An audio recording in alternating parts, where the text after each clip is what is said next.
We have an open dialogue with President Trump, and there is an agreement that if necessary, we can call each other, get in touch, talk. He knows that I am open to this conversation, and so does he. I know about this, but so far, according to the results of these consultations in Europe, we have not had any talks. And in fact, it was a bit difficult for me to do this. I have just arrived from China, and I am here. Well, we have no communication problems here. This is the first thing. Therefore, if some foreign troops appear in Ukraine, especially now, during the hostilities, we assume that these will be legitimate targets for destruction.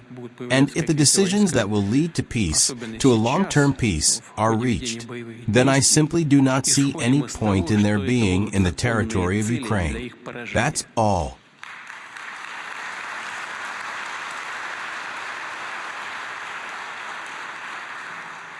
Because if these agreements are reached, let no one doubt that Russia will fully implement them. And we will respect the security guarantees that, of course, must be worked out both for Russia and for Ukraine.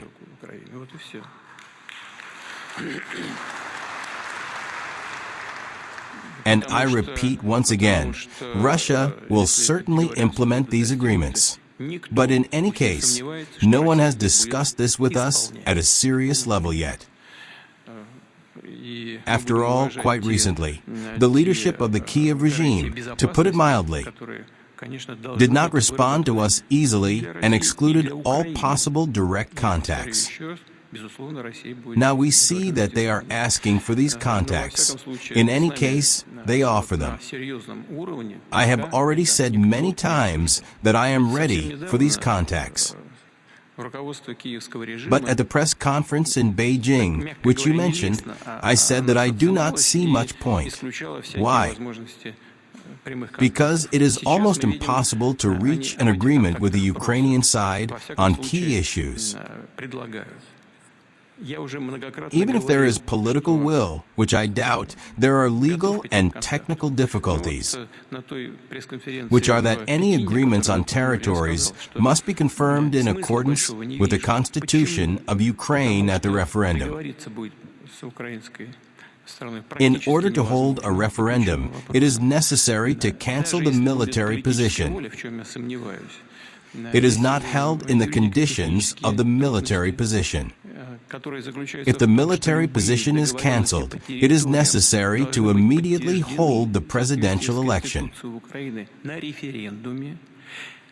After the referendum is held, regardless of the results, it is necessary to submit a resolution to the Constitutional Court. And the Constitutional Court does not work because, as I understand it, after the request to the Constitutional Court on the legitimacy of the current government, the court rejected these decisions. And the head of the regime simply ordered the guards not to let the chairman of the Constitutional Court into the workplace. This is democracy. And the chairman of the Supreme Court just sits in prison on corruption charges. It is well known that there is enough of this corruption in Ukraine, but why it was necessary to put the chairman of the Supreme Court in prison is not very clear. But it is clear that the case has come to the destruction of the judicial system as such. This is another of the bright signs of the democracy of the current Ukrainian government. Therefore, this endless process is in vain. Nevertheless, we said that we are ready for meetings at the highest level. Listen, the Ukrainian side wants this meeting and offers this meeting. I said, we are ready, please come, we will definitely provide conditions for work and security. The guarantee is 100%. But if they tell us, we want to meet with you, well, you go somewhere for this meeting. It seems to me that these are just excessive requests to our address. I repeat once again, if someone really wants to meet with us, we are ready. The best place for this is the capital of the Russian Federation, the hero city of Moscow. The establishment of Ukraine in the European system of economic relations was associated with some economic problems for us. Because Ukraine was part of the free trade zone, we had open customs borders, and this had certain consequences for us. And Ukraine had to put on the scale what it lost in contact with us, in direct monetary and cooperative terms, and what it acquired there. President Yanukovych thought about this. He counted and shed a tear, because the opening of markets for highly competitive European products killed production in Ukraine itself and closed the cooperative trade relations with Russia. This was the problem. He did not refuse, as I remember, to join the EU. On the contrary, he wanted it. I do not know what he said now, but I know for sure that he wanted it and was striving for it, but on conditions acceptable for Ukraine.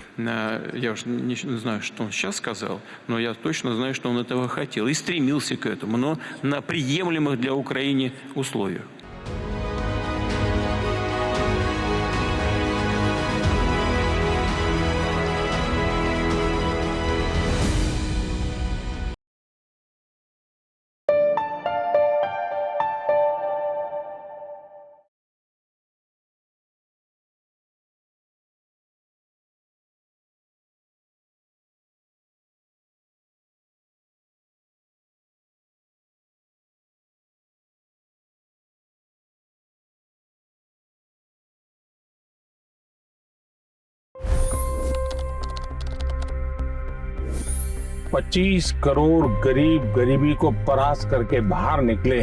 For the good of our nation, let's work together and let's truly make America great again.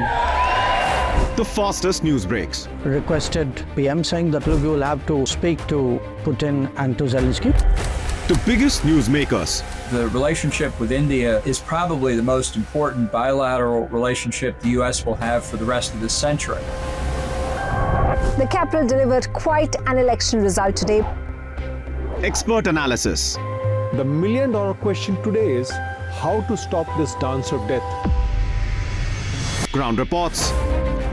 I'm standing at the crossroad of the Kumbh Mela. Behind me are more than 100 entry guards. Long-form interviews. Exclusionary politics is reflected in Manipur case as well. You don't bother because this is a small state. Deep dive into burning issues. It's often said DRC could be the richest country in the whole world. It's because of what sits underneath. Why exactly did the US topple the Sheikh Hasina government? HT videos. We don't just break news, we break it down.